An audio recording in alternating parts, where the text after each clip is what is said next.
ماں باپ پہ خرچ کرنا اس وقت لازم ہے جب والدین کو ضرورت ہو. جیسے ابا کما نہیں رہے ہیں یا کما تو رہے ہیں مگر اتنا نہیں کما رہے جس سے ان کی ضرورت پوری ہو جائے, تو پھر ایسے موقع پہ اولاد پر لازم ہے کہ وہ اپنے والدین پر خرچ کرے. تو اب بعض بیٹوں کے پاس اتنا نہیں ہوتا کہ وہ اپنی بیوی پہ بچوں پہ بھی خرچ کریں اور اپنے ابا کو بھی دیں اس میں سے, اور ابا کے پاس اتنا ہوتا ہے کہ وہ اپنی بیوی کا خرچہ اٹھا سکتے ہیں وہ. تو ایسے موقع پہ بچے پہ اس کی استطاعت سے زیادہ بوجھ ڈالنا یہ گناہ کی بات ہے, یہ جائز نہیں ہے.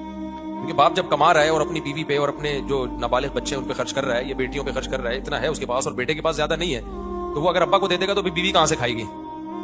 تو اس کا تو وہ تو اپنا ابا کا گھر چھوڑ کے آئی ہے نا آپ کے گھر میں, وہ تو آپ پہ ڈیپینڈ کر رہی ہے. اس لیے اللہ نے اس معاملے میں اس کا حق پہلے رکھا ہے. ہاں ابا کی آمدن کم ہے, گزارا نہیں ہو رہا اس میں, تو پھر بیٹے کی ذمہ داری ہے کہ وہ بیوی بچوں کا بھی خیال کرے اور ابا کا بھی خیال کرے, ماں باپ کا بھی خیال کرے. سمجھتے ہو کہ نہیں سمجھتے؟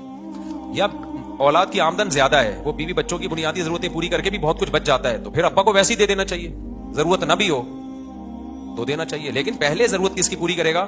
بیوی بچوں کی, کیونکہ وہ ڈیپینڈ اس پہ کرتے ہیں اور وہ اس کے ساتھ ایگریمنٹ ہوا ہے, وہ رخصت ہو کے جو آئی ہے نا, تو نکاح ایگریمنٹ ہے اس چیز کا کہ آپ میری مرضی کے بغیر گھر سے نہیں جاؤ گی, اور نان نفقہ کس کے ذمہ ہوگا؟ وہ میرے ذمہ ہوگا, چاہے کروڑوں روپے کی وراثت اس کو ملی ہوئی ہو, پھر بھی شریعت میں اللہ کا حکم ہے یہ.